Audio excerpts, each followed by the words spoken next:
students, and welcome back to the lecture series of Principles of Management. And today's topic is criticism or critical analysis of scientific management. तो scientific management के जो principles हैं, मतलब कि जो 5 principles और 8 elements हैं, इनका शुरुआत में तो बहुत अप्रेस किया गया।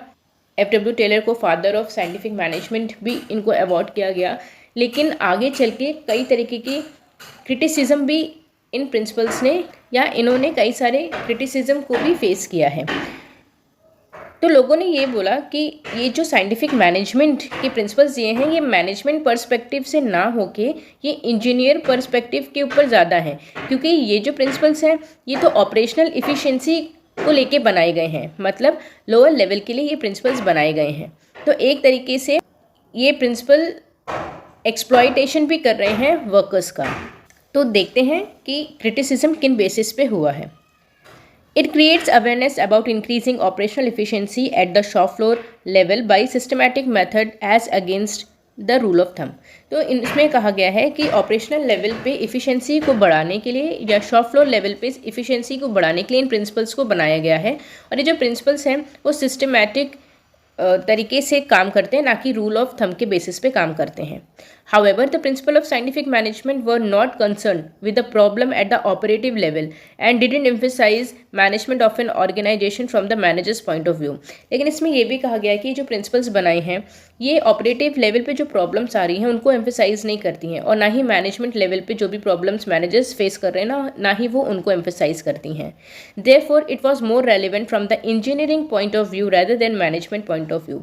तो क्योंकि ये प्रॉब्लम्स को नहीं एनालाइज कर रही, प्रॉब्लम्स को नहीं देख रही कि वर्कर्स ऑपरेशनल लेवल पे कैसी कैसी प्रॉब्लम्स को फेस कर रहे हैं, तो एक तरीके से ये तो इंजीनियरिंग पॉइंट ऑफ व्यू इन्होंने दे दिया है, ना कि management point of view. Taylor scientific management was opposed by industrialist and general public. तो इंडस्ट्रियलिस्ट और जनरल पब्लिक ने इनके प्रिंसिपल्स का बहुत अपोज किया है।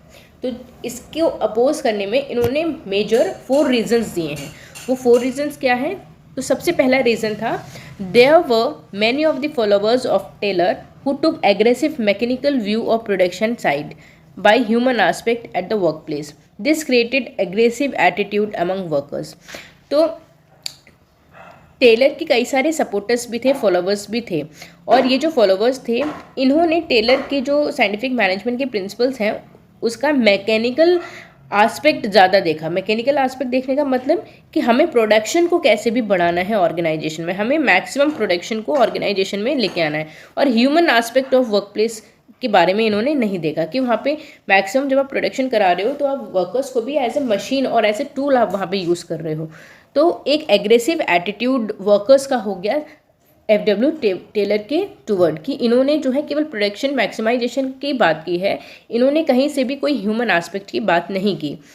Second criticism was the worker used to perform under the closed and strict supervision based on authoritarian approach and the workers were not allowed to raise their voice even for genuine grievances. Second जो criticism था वो ये था workers का, कि workers को जो है बहुत ही स्ट्रिक्ट सुपरविजन में काम करवाया जा रहा था, क्योंकि मैक्सिमाइज कराना था केवल प्रोडक्शन को। तो इस तरीके से एक अथॉरिटेरियन अप्रोच का यहाँ पे यूज़ किया गया। अथॉरिटेरियन अप्रोच में क्या होता है, जो सुपरवाइजर है वही सारे ऑर्डर्स पास करता है और वर्कर्स को केवल फॉलो करना होता है।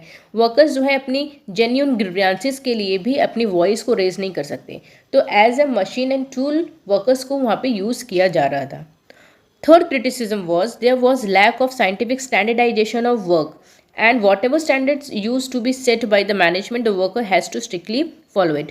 यहाँ पे क्या है, स्टैंडर्ड्स तो दिए जा रहे थे वर्कर्स को, लेकिन वो साइंटिफिक स्टैंडर्ड्स नहीं दिए जा रहे थे। मतलब साइंटिफिक कब है, जब वो टेस्ट किया है कि उन स्टैंडर्ड्स को हम अटेन कर सकते हैं।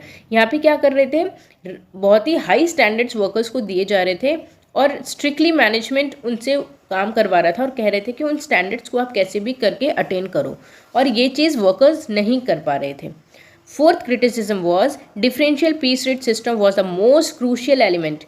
The workers even the same efficient one and their union opposed this system on the plea that it was a new method of exploiting workers by industrialists। जो डिफरेंशियल पीस रेट सिस्टम था जिसमें ये कहा गया था कि जितने products workers बनाएंगे उसके रेट के हिसाब से हम कैलकुलेट करके उनको वेजेस एंड सैलरीज प्रोवाइड कर देंगे। लेकिन ये वर्कर्स का कहना था कि ये तो एक नया तरीका हो गया, क्योंकि पीस रेट सिस्टम में तो वो प्राइस कितनी लो रख दें, इसमें वर्कर्स तो कुछ नहीं कर सकते, क्योंकि ये तो मैनेजमेंट डिसाइड कर रहा है। फॉर एग्जांपल, जो एक प्रोडक्ट बनाने का प्राइस 10 रुपीज़ था, वो प्राइस उन्होंने 2 रुपये कर दिया था, जिसके वजह से वो मैक्सिमम प्रोडक्शन भी करने के बाद भी उनकी सैलरी जो है वो बहुत कम बनती थी। तो इन्होंने कहा कि ये जो डिफरेंशियल पीस रेट सिस्टम दिया है टेलर ने, ये तो एक नया तरीका है वर्कर्स को एक्सप्लॉइट करने का। तो ये 4 मेजर क्रिटिसिज्म थे FW टेलर के साइंटिफिक मैनेजमेंट प्रिंसिपल के। तो क्लास ये था आज के लेक्चर के लिए। होप कि ये लेक्चर आपको समझ में आया होगा। मिलते हैं नेक्स्ट क्लास में, जिसमें हम बात करेंगे एडमिनिस्ट्रेटिव मैनेजमेंट के प्रिंसिपल्स की। Thank you class and have a nice day.